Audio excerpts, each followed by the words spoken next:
Hello and welcome to the third video in our 1.04 series, phase diagrams or phase change diagrams. I'm Mrs. Willie and here we go. A phase diagram is a diagram that illustrates the combinations of pressure and temperature that will result in a pure substance being a solid, liquid, or gas. So pressure is usually on the y-axis. It is a force on an object per unit of area. On the diagram, the pressure of the environment around the pure substance, not the pressure of the substance itself. Temperature is usually on the x-axis, and that could be in degrees Celsius or Kelvin. And like we talked about in the last couple of videos, temperature is the measure of kinetic energy. So on every phase change diagram, solids will be here down at the bottom on the lower temperature and variable pressure state. But as I get to very low pressures, you can see that I will go to a gas. Higher pressures will result in a solid. Liquids are always here in the middle portion. And remember, these are phase change diagrams of pure substances. So this could be the element itself or the pure constant formula unit or a pure constant molecule like water. So the liquid is here, gas is here, and as you can see, gases can occur in the whole range of temperatures, but especially as I increase pressure. This line denotes the phase changes. So if I'm on this line, then that means I am in equilibrium between solid and gas. As I go from a solid to a gas, that's sublimation. As I go from a gas to a solid, that's deposition. On this line, I am in equilibrium between solid and liquid.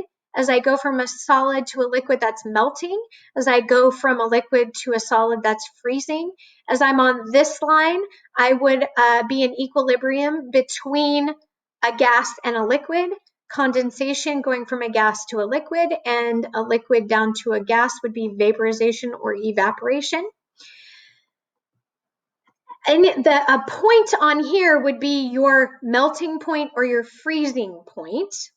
A point on here would be your point at which sublimation or deposition would occur. And a point here would be your boiling point.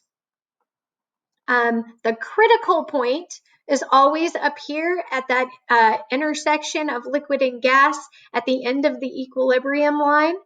That is where the pressure and temperature point, the liquid and the vapor phases are indistinguishable. So yes, that is there is a point in time where you cannot distinguish between a liquid and a gas. So that you would not be able to make that physical property characterization or classification. The triple point, which is where the three phases meet, is as exactly what you would think it'd be. It is the specific point at which the temperature and pressure allows for all three phases, solid, liquid, and gas, to be present in equilibrium at the same time. This is just like reading any other graph. As you go across here, the temperature will increase. As you go up the y-axis, the pressure will increase.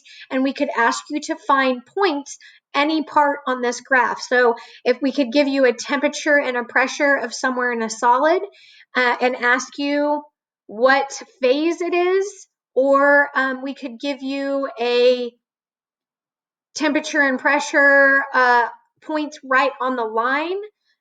Or we could ask you what physical change is occurring as I go from here to here. That is what phase diagrams are. Thank you for watching. I'm Mrs. Willie. See you in the next video.